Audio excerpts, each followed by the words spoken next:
Mike and Scotty Q&A, take 1. I thought that was really funny. I don't know. I've been looking forward to doing this all day, I'm not gonna lie. It's very official. So are we.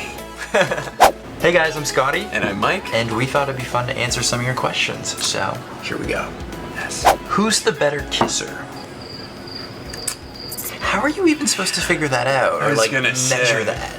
I feel like it's pretty equal. I thought you were gonna be like, I feel like it's pretty much me. No, I feel like it's pretty equal. We both have to be doing something, right? Because we both still want to kiss each other. I think you're great. Don't mess with success. I know, it's working. Yeah. No need to troubleshoot or do any Google searches to figure it out. So we're just gonna say the both of us. It's a tie? Yeah. Who has better game? I think we kind of touched on this in the last video, but I don't know how to flirt. I'm just nice to people, and like sometimes in my life it's worked out. Just kind of wait till they make the first move. I don't know. Yeah, I'd say that works well for you. Your game is like very genuine and cute and sweet. Maybe it's a Canadian thing. Maybe it is a Canadian thing. But it worked. Although you made the first move. That's pretty ballsy for you. That's because with you I was like, I will not be able to live with myself for the rest of my life if I let this get away, so. You guys, she's the cutest. I went after it and I was like, this is your moment. You could do this. And it worked out. Go teamwork. Yes. What's that meme where it's like, I don't know how to flirt. I usually just stare at people until they want to marry me. Hasn't really worked out so far, but like, maybe one day it will. Something to be said for persistence, I think. Just like don't cross over into the realm where like someone gets a restraining order against you. Yeah, there's a fine line between being like there really showing your affection and then being like bold and going for it. That stalker line is one you shouldn't cross. Being a creep. Or if you're into that, do it. Who would propose to who? That's a good one. I don't know. Yeah, I think it can go both ways. I think I honestly like had always kind of envisioned me proposing, but also you're so like you like a good game plan or like I do like a good game plan, you know, and I feel like you would take more excitement in the planning and the like coordinating, like so everything's just perfect. I can totally go with the flow, but I agree with this. Also, back to something I think we said in another video that I revealed. No, maybe I'm not proposing because I'd be too scared because you will laugh in my face again, just like when I told you I loved you. There are very specific moments where I just like will start crying like uncontrollably, and I feel like this is one of those moments where I would literally, even if I kind of know it's coming, I would just lose it, and then you would just stare at me and probably not cry and be like, this is really awkward. You're making this awkward. No, not at all. I don't know, we might have to just flip a coin for it. Or maybe we'll just magically both like do it at the same time. Can you imagine if we were both planning it on like the same night and had like very similar... I could see that happening though. Because I feel like we would have kind of planted the seeds, or at least, you know, for me it's important to like talk about before and not just spring it on someone. For sure. So we would have already had that conversation, and then I can see us both be like, well, we're gonna be here, there, you know. Yeah. I don't know. So is this the moment? Or what's it called? Yeah, that you want me to try. Yeah, you order the poutine, but then you move the fries around, and there's just like a ring waiting for me, buried in gravy and cheese. I've not tried this poutine thing yet, and I'm really scared of it, but I think it's important to try it at least once. Yeah. To understand the culture. Yeah, I think that's like a Friday night, like 2 a.m. snack. What actor would you cast in a biopic about your life? Oh, that's a good one. That's a very good question. Who would you choose? Who would I want? I would want someone like kind of random, like a Jason Statham, just to be like super over the top about everything. Like, I'm going to get orange juice out of the fridge, and he does like a cartwheel and like rolls over the kitchen counter, and it's just like, I need my orange juice. That's a good answer. Yeah. Vin Diesel. Yeah. Captain America. Chris Evans? Yeah. I feel like you guys could play brothers. That is the sweetest thing anyone's ever said to me. He might as well play you. I can just see people in the comments being like, what did you wish? What about you? Oh, what about the guy in The Princess Bride who's just like, as you wish? I don't know that actor's name, but that's like who I think of or something. Who's someone that is just like so like beloved? Like kind of like Eddie Redmayne? Yes, but go with me, not because I'm so beloved, but like I feel like Eddie is so like sweet, and like you just can't help but like him whoever he's playing. See, this is all strategy, so I feel like he'd make me come across better than I am. He's such a good person. Yeah. Let's build a monument. Right. Right. But it's not me. It's just all betting. If you were arrested for no reason, what would your friends and family think you had done? Just like out of the blue. Probably streaking. Or like public something. I'd probably throw like an epic party and then like get arrested for disorderly conduct or something. That's a pretty good Yeah. idea. How awkward it would have And been then the if cops you had just would sat there show with up. like murder. Oh my god. No, mine would be something like related to having a good time. Right. Like streaking. Of course. Yeah. Those kind of go hand in hand. So like maybe we can. Yeah, honestly, that sounds like a great arrested night to together. me. So romantic. Who's most likely to cry at your wedding? 100%. 100%. I'm like crying just thinking about it. I don't cry. I'm just not a crier. I'm not a crier, but when it comes to like weddings, even if they're not mine, That's true. No, that okay. I lose it. I retract that. If anything's gonna make me emotional, it would be a wedding. So there's a chance, but just I'm so nervous that you're gonna be like Bawling my eyes crying, out. and I'm gonna be trying. Maybe I should bring a tear stick, but like basically everyone's gonna think I'm a jerk. You gotta practice crying as of like right now, so that when the day I mean, comes, I will be very happy and in the moment, but like sometimes it like just doesn't happen. I cried. I'll just like wipe some of my tears on your face and be like, yeah, he's crying too. We're like both super into this, Right, right. guys. We'll I'm just be, not like, paying really, him really at close. all.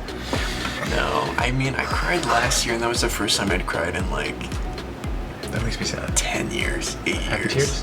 What's wrong with me? Why can't I cry? I'm just happy all the time. You're just really dehydrated. That too. You have like defective tear ducts or something, like some Probably. like rare disease. Or... Like the Jennifer Aniston commercials. What is your best relationship advice? Honestly, communication. Because everyone always also says like honesty and trust, but I feel like that's under an umbrella of communication. Right. Like if you have good communication and are like, you see eye to eye, And and you everything don't. else kind of falls into Yeah, place. everything kind of falls into place. Oh, also I'd say, like you gotta have fun together. Yes. You can have all the communication in the world, but like life is short, and like if you can't laugh together, Then what's the point? it's gonna be a long, however many years. Yeah, or months. 4 days. Who's the first person you kissed? I had a best friend growing up, and when we were like 7 years old, she was like, we need to practice kissing so that like we know what to do when we're older. And I was like, all right, I guess. God bless her, she's such a sweet girl, but she was always very like congested. So she was just like breathing super heavily, and it was just very wet and moist. She convinced me to do it like a couple of times, and then eventually I was just like, like this isn't really for me. I'm just gonna like go play with my Hot Wheels and like, you do you, catch you on the flip side. You have such a good memory that you remember that when you were 7. Not because it was a traumatizing experience necessarily. It's been an uphill thing ever since.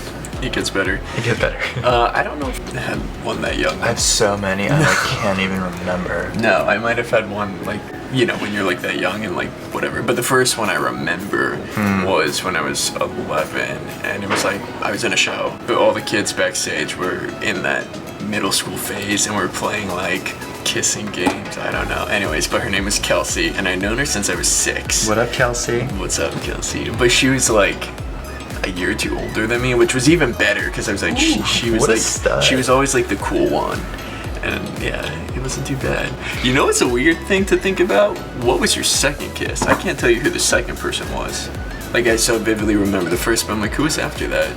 Just kidding. Just remembered. Yeah, I remember too. I was like, let's not go down this road. I don't want this to turn into some weird video where everyone's like, and then when he was 9, Yeah, we don't he want did this to go left.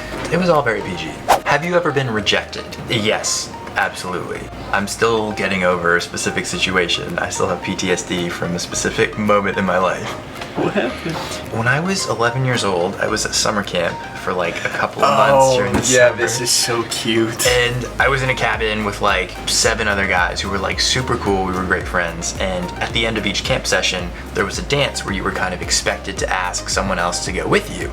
And there was this girl at camp who was basically like the Regina George. Like she was very popular, super cute. Everyone wanted to go with her because they thought she was like amazing. I thought it would be a really great idea to ask her. The 7 other guys in my cabin were like, you should totally do it. Like she might say yes, man. And they like rallied behind me. We all walked together as a group over to the tetherball courts where her and her friends. That's even worse. You have like a whole like.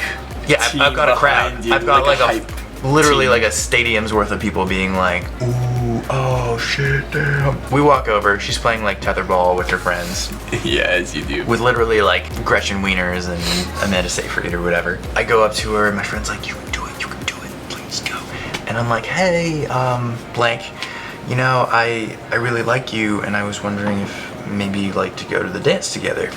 And she literally looked me up and down and laughed in my face, and then laughed at her friend, and they walked away. I ran back to my cabin and laid down in my bunk, stared at the ceiling of the cabin, like literally questioning all of my life choices and wondering like if I would ever recover from this like 11-year-old heartbreak. I just picture you in the fetal position, like up against the wall in your bed. I was like not over it. In a strange twist of events, maybe 4 or 5 years ago, I was at an event in the city. This Regina George 2.0 shows up. She doesn't remember me.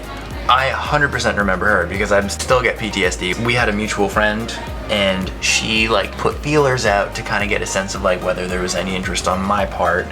And in this moment, I was like, you know, I could finally get my revenge and be really mean right now. But I wasn't. I was very sweet about it because apparently she's grown up. You can't hold people accountable for what they did when they were 11. You can, and I did. I was very sweet about it, but I was like, hey, you seem great, but like, you know,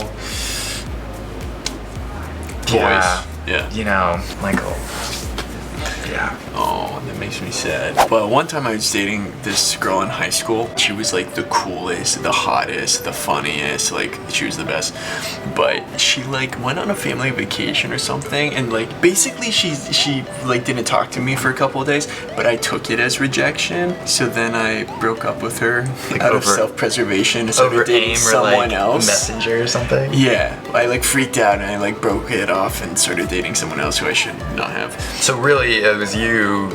Oh yeah, this is all on communication. Me. This all comes back to communication. I've learned a lot since then. This is completely a me issue. But then she gets back from her family vacation and was like, what the f-? And I was like, oh, but you said you like needed a few days. She's like, no I did, that's not what I meant. And it was completely like 16-year-old Mike was a loser. 16-year-old boy.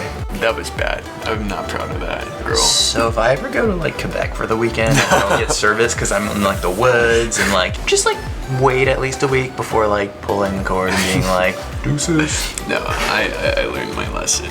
What would your last dying words be? Delete my browser history. Who is your celebrity crush? I honestly don't really have like our first one or current? First one that made me feel things I had never felt before, Chris O'Donnell.